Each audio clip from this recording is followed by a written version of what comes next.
Notebook IAS आपकी सफलता है हमारा मिशन। हेलो दोस्तों, स्वागत है आपका आपके पसंदीदा यूट्यूब प्लेटफॉर्म नोट्सबुक आईएएस पे। दोस्तों, आज हम लोग बात करेंगे जो पॉल्यूशन लेवल है, प्रदूषण है, उसके संदर्भ में, है ना। तो जो प्रदूषण है क्यों बढ़ता चला जा रहा है। जैसे अभी आपने देखा होगा कि दिल्ली जैसे राष्ट्रीय राजधानी जो क्षेत्र है, वहाँ पे आपको दिखाई देगा कि जो AQI है, यानी एयर क्वालिटी जो इंडेक्स है, वह 500 के भी पार चला गया है। मतलब ये सबसे ज्यादा जो जहरीली हवा है वो यहाँ की हो गई है। अब जहरीली हवा कहने का मतलब मेरा क्या है, एक तो स्मॉग इसमें दिखाई देगा इस समय। आप देखेंगे कि स्मॉग सबसे ज्यादा इस समय दिखाई देगा ठंडी के दिन में होने के कारण। अब स्मॉग क्यों दिखाई देता है, तो यह आपने ज्योग्राफी में पढ़ा होगा, ठंडी का जो दिन है उसमें क्यों ऐसा हो जाता है।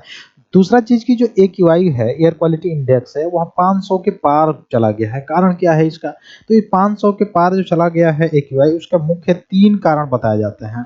मुख्यतः जो है पॉलिटिकल पार्टीज के द्वारा जो बताया जाता है कारण, उसमें ये बताया जाता रहा है आज तक कि जो 3 राज्य हैं, खासकर हरियाणा हो गया, पंजाब हो गया और जो यूपी हो गया, इन 3 राज्यों से आने वाला जो इस समय पराली जो जलाई जाती है, पैडी जो जलाई जाती है।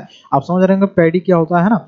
जब धान की खेती होती है ना, धान समझ रहे हैं ना। तो धान की खेती बड़ी मात्रा में जब होती है, तो उसके बाद अर्ली रूप से रबी की कृषि की बुआई करने के लिए जो बड़े-बड़े प्लॉट में जो प्लॉट होते हैं जिन किसानों के, फार्मर्स के, वो क्या करते हैं, अपने खेतों में जो पैडी पड़ी रहती है, यानी धान की जो छोटी-छोटी पैडीज पड़ी रहती हैं, उनको ऊपर से काटने के बजाय क्या कर देते हैं, उसको खेतों में ही जला देते हैं। अब खेतों में जला देते हैं तो क्या ये मतलब लाभ होता है? नहीं, बिल्कुल लाभ नहीं होता है। उनको इस चीज़ की जानकारी नहीं है, हो सकता है, या दूसरा चीज़ कि वह अर्ली रूप से दूसरी बुआई करने के लिए मुख्य रूप से ये काम कर रहे हैं। तो आपको दिखाई देगा कि यह पुआली जो जलाई जाती है, उसमें एक तो कृषि से संबंधित जो कृषि क्षेत्र है, कृषि क्षेत्र का मतलब, कहने का मतलब ये है कि जो कृषि भूमि है, वह सीधे-सीधे क्या होती है, प्रभावित होती है। आप बोलेंगे कृषि भूमि कैसे प्रभावित होती है? तो इसकी जो फर्टिलाइजिंग मुख्य रूप से जो उर्वरता शक्ति है, वह उर्वरता शक्ति डिक्लाइन होती है, यानी कम होता है, धीरे-धीरे कम होता चला जाता है, क्षीण होता चला जाता है। अब जब उर्वरता शक्ति डिक्लाइन होगा तो सीधी बात है कि कृषि उत्पादकता पर इस पे क्या होगा, प्रभाव पड़ेगा, या जो लैंड है, जो भूमि है, उस पे भी आपको प्रभाव दिखाई देता हुआ नजर आएगा। तो प्रभाव इस पे भी दिखाई देगा, लैंड पे, यानी कृषि लैंड जो है उस पे। तो आने वाले समय में कृषि जो उत्पादन से संबंधित जो संकट है, वो भी देखने को आपको यहाँ पे मिल सकता है। तो इसीलिए कहा जाता है कि यह सारी चीजों को ना किया जाए, लेकिन फिर भी जो है किसान है वो करते हैं। कारण क्या है, तो पहला कारण आपने देखा कि पहला कारण है कि अर्ली बुआई जो है करना है, ठीक है। दूसरा कारण क्या है कि यह मुख्य रूप से इसमें कटवाने के लिए या उसको हटाने के लिए लागत जो है, कॉस्ट जो है वो ज्यादा लग जाएगा। इसलिए जो है सबसे सरल तरीका जो है, किसान क्या करते हैं कि उसको जला देते हैं, खेतों में ही जला देते हैं, ठीक ना। हालांकि नुकसान तो है, लेकिन फिर भी यह काम करते हैं। अब यह मुख्य रूप से इसका सॉल्यूशन क्या हो सकता है, तो सॉल्यूशन इसका ये हो सकता है कि वहाँ पे जैसे छोटी-मोटी जो MSME कंपनियाँ हैं, या कुछ ऐसी कंपनियाँ हैं जो खाद कंपनियाँ हैं, वह इसका मुख्य रूप से प्रयोग कर सकती हैं। जैसे मीथेन जैसे गैसों का उत्पादन सबसे ज़्यादा आपको पता होगा कि धान की खेती से होता है। तो इसका प्रयोग कर सकती हैं, या किसानों को वहाँ के उनके ज़मीन से ही, यानी कृषि क्षेत्र से जाके कॉस्ट वाइज़ जो है खरीद सकती हैं। इससे जो है मुख्य रूप से अपशिष्ट से एक तरह से उत्पाद का भी निर्माण हो जाएगा, और दूसरा तरह जो किसान जो है उनको भी फायदा हो जाएगा। तो किसान को फायदा होगा तो आसानी से वो क्या करेगा, जलाना छोड़ देगा। अब ये तो पहला चीज मैंने बताया कि क्या होता है, जलाने से क्या होता है, जो धुआं होता है वो दिल्ली क्षेत्र में आ जाता है। अब आप बोलेंगे कि दिल्ली में ही क्यों धुआं आता है, और भी तो पूरे राज्य वहां पे चला जाता होगा, फिर दिल्ली में ही क्यों ऐसा चीजें देखने को मिलती है। उसका कारण सिंपल सा है, क्योंकि ये जो दिल्ली वाला क्षेत्र है, आप देखेंगे कि इधर हरियाणा से सीमा साझा करेगा, पंजाब से करेगा और उत्तर प्रदेश से करेगा। तो इधर से वेस्टर्न जो हवाएं होती हैं, जो खासकर ठंडी के दिनों में चलती हैं, पश्चिमी विक्षोभ की हवाएं, जो मुख्य रूप से देखेंगे कि भूमध्य सागर से उत्पन्न होती है, पश्चिमी विक्षोभ जिसको कहा जाता है, ज्योग्राफी में आपने पढ़ा होगा। तो ये जो हवाएं आती हैं, तो अपने साथ जो है यह धुएं को मतलब धक्का देते हुए या फोर्स करते हुए यह दिल्ली जैसे क्षेत्रों तक लेके आती है। तो इसका जो स्मॉग होता है वह हो गया, इसमें जो ग्रीन हाउस गैसेस होती हैं वो हो गया। इसके कारण आपको दिखाई देगा कि पॉल्यूशन लेवल यहाँ पे बढ़ा हुआ दिखाई देता है, ठीक ना। दूसरा कारण यहाँ के जो है आपको दिखाई देगा, मोटर व्हीकल्स हो गए, ठीक ना।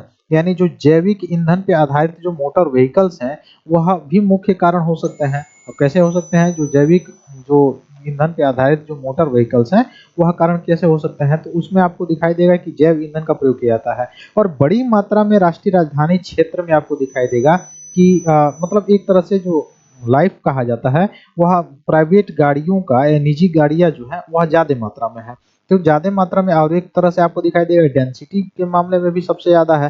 तो इस तरह से आपको दिखाई देगा कि सबसे ज्यादा जाम और सबसे ज्यादा गाड़ियों के चलते जो स्मॉग है या मुख्य रूप से पीएम 2.5 के जो कण है 10 के कण है इनकी मात्रा ज्यादा रूप में बढ़ जाती है, तो ये भी एक कारण हो गया। तीसरा चीज आपको दिखाई देगा कि यहाँ पे कोई ऐसी वनीकरण वाला चीजें जो है आपको नहीं दिखाई देगी जिसके कारण, या और इंडस्ट्री जैसी जो सीवेज जैसी जो चीजें हैं जिसके कारण आपको दिखाई देगा कि यहाँ पे पॉल्यूशन लेवल बढ़ता हुआ दिखाई देगा, है ना। अब ये पॉल्यूशन लेवल क्या बढ़ता हुआ है तो ठंडी में ही क्यों बढ़ जाता है, ये चीज तो आपके दिमाग में आना चाहिए कि तब तो इसको गर्मी में भी बढ़ना चाहिए, फिर ठंडी में ही क्यों बढ़ता है, ठंड के दिनों में ही ऐसा चीज क्यों देखने को मिलता है। उसका सीधा सीधा कारण है कि ठंडी के दिनों में जो हवा होती है वो ठंडा होती है, सिंपल सी बात है। और ठंडी हवा क्या होती है, सिंक होती है, मतलब सिंक का मतलब नीचे होती है। अब नीचे जब हवा होती है तो मुख्य रूप से क्या होगा, ये जितनी भी चीजें हैं वह क्या होगी, ठंडा होगा, ठंडा होगा तो टेम्परेचर कम होगा। इसका मतलब ये हुआ कि वाष्पोत्सर्जन की प्रक्रिया यानी वाटर वेपर बनने की प्रक्रिया कम हो जाएगी। अब उस स्थिति में अगर कृत्रिम वर्षा भी कराया जाए तो क्या होगा, कृत्रिम वर्षा भी कराने पर सीधे सीधे क्या होगा, यह मुख्य रूप से जैसे कृत्रिम वर्षा किससे कराया जाता है, कुछ रसायनों का छिड़काव किया जाता है, जैसे पोटेशियम आयोडाइड हो गया, सिल्वर आयोडाइड हो गया, ये मुख्य रूप से रसायनों का छिड़काव करने से ऐसे कृत्रिम वर्षा हो सकती है। तो ये जो कृत्रिम वर्षा आप देख रहे हैं कराने के लिए, तो यहाँ पे आर्द्रता चाहिए किसमें, वायु में। तो वायु में आर्द्रता कहाँ से आएगी, जब वाष्पोत्सर्जन की प्रक्रिया हो, वाटर वेपर जाते हो तब ना। लेकिन यहाँ पे ठंडी के दिनों में हवा सिंक होने के कारण, नीचे होने के कारण वाष्पोत्सर्जन की प्रक्रिया बिल्कुल ही नहीं होती है, यानी कम मात्रा में होती है। तो जो हवा ऊपर जाती है इन रसायनों के साथ, उसमें आपको ये मुख्य रूप से मिलता हुआ दिखाई नहीं देगा क्या, वाटर वेपर ही जब नहीं रहेगा तो बारिश की बूंद में कन्वर्ट ही नहीं होगा और संघनन नहीं होगा तो वर्षा नहीं होगा। तो इसलिए आपको ठंडी के दिनों में जब वर्षा नहीं होगी तो पीएम 2.5 के जो कण है आपको ज्यादातर ऊंचाई पर आपको दिखाई देंगे, वायुमंडलीय क्षेत्र में पूरा दिखाई देंगे, इसलिए धूल या मुख्य रूप से धुंध वगैरह बना रहता है ना, स्मॉग वगैरह से बने होते हैं। अब एक्यूआई क्या है, एयर क्वालिटी इंडेक्स क्या है, तो आपको पता होगा कि ये अलग अलग स्तर पर मुख्य रूप से इसको विभाजित किया गया, जिसमें 400 प्लस जब आ जाता है तो गंभीर हो जाता है और कभी कभी 700 से 1000 पर पहुंच जाता है, जो कि सुरक्षा सीमा से भी ज्यादा हो जाता है, तो गंभीर वायु प्रदूषण का एक रूप से कारक माना जाता है। तो इसके लिए मुख्य रूप से आपने देखा होगा कि बहुत सारी अभी कमेटियां भी बनी हुई हैं। इसका निवारण क्या है, तो इसमें अभी दिल्ली जैसे शहरों में कृत्रिम वर्षा का भी प्रयोग किया गया, लेकिन कृत्रिम वर्षा हुआ नहीं। तो वह क्यों नहीं हुआ, वो मैंने अभी आपको बताया कि क्यों नहीं हुआ होगा, है ना। तो ये सारी चीज कुछ जियोग्राफिकल कारण है जिसके कारण नहीं हुआ। दूसरा चीज जो है आपको दिखाई देगा कि अलग अलग जगहों पे जैसे पेड़ पौधों की जो पत्तियां हैं उन पत्तियों पे जो है इस समय पीएम 2.5 वगैरह के कण जो है बैठ गए होते हैं, तो उनमें भी सूखने की प्रवृत्ति हो जाती है। तो वहां पर भी देखने को मिलता है कि आपको एक तरह से जैसे पानी के छिड़काव कराना शुरू किया जाता है ताकि पीएम 2.5 के जो कण है वो मुख्य रूप से बैठ जाए। दूसरा आपको दिखाई देगा ऑड एंड इवन जो है गाड़ियां हैं वह जो है इस समय चलने लगती है ठंडी के दिनों में, यह मुख्य रूप से। लेकिन यही चाइना को आपको देखिए, चाइना जो है मैं बता रहा हूँ, जो चाइना की राजधानी है बीजिंग, बीजिंग को आप देखेंगे, चाइना की राजधानी जो बीजिंग है उसको, तो वहां पर भी सबसे वर्ल्ड का सबसे ज्यादा पॉल्यूशन जो पॉल्यूटेड सिटी था वो बीजिंग था।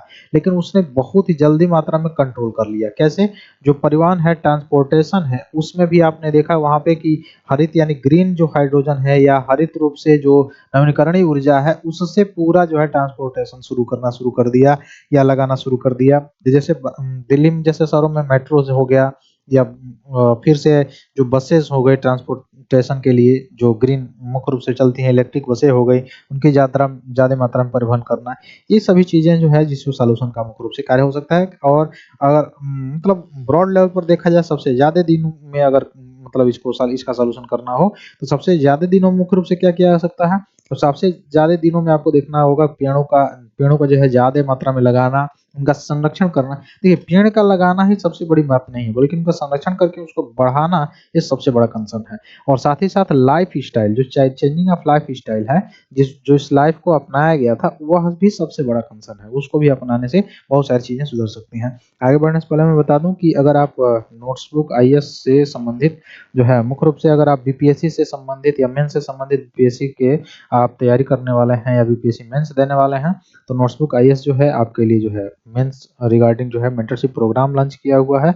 आप इससे आसानी से जुड़ सकते हैं और जुड़ के 90 दिवसीय जो है कार्यक्रम है, आसानी से इसका लाभ उठा सकते हैं। उत्तर शैली में अपना चेंज कर सकते हैं। इसमें उल्लेखनीय प्रदर्शन करने के लिए आप मेंटर्स की सहायता ले सकते हैं। बाइलिंगुअल है, दिए गए नंबर पे कांटेक्ट करके आसानी से आप जो है इसको परचेज कर सकते हैं। ठीक है, तो मैं बताया था कि भौगोलिक और स्थलीकृति कारक भी है जिसके कारण यह प्रदूषक जो है मुख्य रूप से घिर जाते हैं दिल्ली में आके, ठीक ना, जैसे शहरों में। तो आपका तापमान का व्युत्क्रमण आपने पढ़ा होगा भूगोल में, यह मैंने अभी बता दिया था। टेम्परेचर इन्वर्जन जो हो जाता है ठंडी के दिनों में, यह भी मुख्य कारण है कि जो भी ये कण होते हैं आपको यहाँ पे दिखाई दे देंगे, है ना। कम हवा की गति हो गई। अब इसमें आपको दिखाई देगा जैसे ही पश्चिमी विक्षोभ की जो ठंडी हवाएं आएंगी, तो यहाँ पे जब ठंडी हवाओं का जो पश्चिमी विक्षोभ से आती हैं वह थोड़ा सा धीमी होंगी और एक गर्म वाली हवाएं, गर्म हवाएं जब तेज होंगी तो ज्यादा मात्रा में आपको दिखाई देगी। ज्यादा क्षेत्र पे जो वर्षा है, वर्षा जो है तब होना शुरू होगा। यह वर्षा जो होगी वह किसके आधार पे होगी? वातागर के आधार पे होगी। फ्रंटल जो रेन होगा उसके आधार पे होगा, है ना।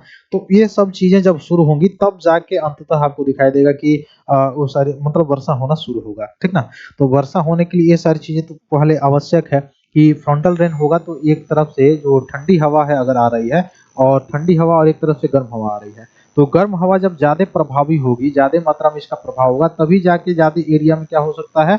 वर्षा हो सकता है। अन्यथा वर्षा यहाँ पे नहीं हो पाएगा। या अगर ठंडी हवा ज्यादा मात्रा में अगर तेज हो, इफेक्टेड हो, तब ज्यादा देखने को मिलेगा कि वर्षा पे यहाँ पे इफेक्ट पड़ना शुरू हो जाएगा, ठीक है। तो यह मुख्य कारण है। फिर आर्द्रता और कोहरा से संबंधित मैंने सारी चीजों को बताया ही। और सबसे ज्यादा आपको दिखाई देगा वाहन उत्सर्जन, ठीक ना। तो वाहन उत्सर्जन जो जीवाश्म ईंधन के प्रयोग से चलते हैं, तो इसमें इलेक्ट्रिक जो है वाहन को बढ़ावा देने के लिए आपने देखा पीएम ड्राइव जैसे चीजें जो है आपको देखने को मिलेगी, ठीक ना। तो निजी वाहनों पर अत्यधिक निर्भरता ज्यादा है, यातायात जाम करना, ये सारी चीजें। पुराने डीजल वाहन जैसे पीएम 2.5 या नाइट्रोजन डाइऑक्साइड का उत्सर्जन करते हैं, जिसके कारण यह सबसे ज्यादा मात्रा में आपको दिखाई देगा कि यहाँ पे प्रदूषण दिखाई देगा। औद्योगिक इकाइयां हो गई, कोयला आधारित विद्युत संयंत्र हो गए, फिर और क्या क्या चीजें हैं, सड़कों की जो धूल हो गई, वो भी सारी चीजें है ना, इसके कारण आपको दिखाई देगा ये सारी चीजें।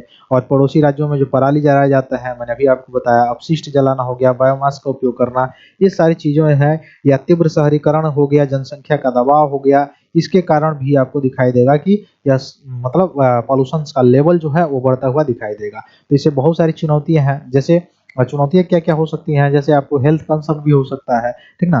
तो यहाँ पे ये सारी चीज़ों को कम करने के लिए जो है जागरूकता की सबसे बड़ी ज़रूरत है। और सबसे ज़्यादा जो है ये जो भी नियामक जो एजेंसियाँ हैं उनको मुख्य रूप से एक प्रतिबद्ध होके भी काम करना बहुत ज़्यादा है जो ज़रूरी है। और जो अर्ली रूप से कदम उठाना चाहिए उस पर भी ध्यान देना चाहिए इस समय। और जो बहु मतलब दूरस्थ रूप में भी जो कदम उठाना चाहिए उस पर भी ध्यान देना ज़रूरी है, ताकि मुख्य रूप से क्या किया जा सके, इस समस्या का समाधान किया जा सके। क्योंकि यह कोई एक दिन की समस्या नहीं है, बल्कि यह कई वर्षों से समस्या जो है आती चली जाती है, ठीक ना। यह मुख्य रूप से कारण है जिसके कारण दिल्ली एनसीआर क्षेत्र में आपको ये सारी चीज़ें देखने को मिल जाएंगी, ठीक ना। अब आगे बढ़ने से पहले जो है मैं बताऊँगा कि अगर आपको यह क्लास अच्छी लगी हो तो कमेंट बॉक्स में बिल्कुल बताइएगा, किस तरह का जो है अपना फीडबैक ज़रूर दीजिएगा। फिर मिलते हैं हम लोग अपनी अगली क्लास में, तब तक के लिए बहुत-बहुत धन्यवाद दोस्तों। जय हिंद। हेलो दोस्तों, नोट्सबुक आईएएस आपकी सफलता है हमारा मिशन के तहत लाया है बेहतरीन टेस्ट सीरीज का कलेक्शन, जिसमें यूपीएससी और स्टेट पीसीएस के प्रीलिम्स और मेंस के टेस्ट सीरीज उपलब्ध है, वो भी लोएस्ट प्राइस में। तो आप आज ही अपनी सफलता की दिशा में आगे बढ़ने के लिए हमारे टेस्ट सीरीज सेंटर दिल्ली के मुखर्जी नगर और प्रयागराज के सिविल लाइंस के सेंटर पर जाकर टेस्ट सीरीज परचेस कर सकते हैं। आप अगर ऑनलाइन टेस्ट देना चाहते हैं तो आप डिस्क्रिप्शन में दिए गए लिंक द्वारा आप हमारे ऐप को प्ले स्टोर के माध्यम से डाउनलोड कर ऑनलाइन टेस्ट सीरीज परचेस करें और अपनी तैयारी को और मजबूत बनाएं। अन्य जानकारी के लिए आप दिए गए नंबर पर कॉल भी कर सकते हैं।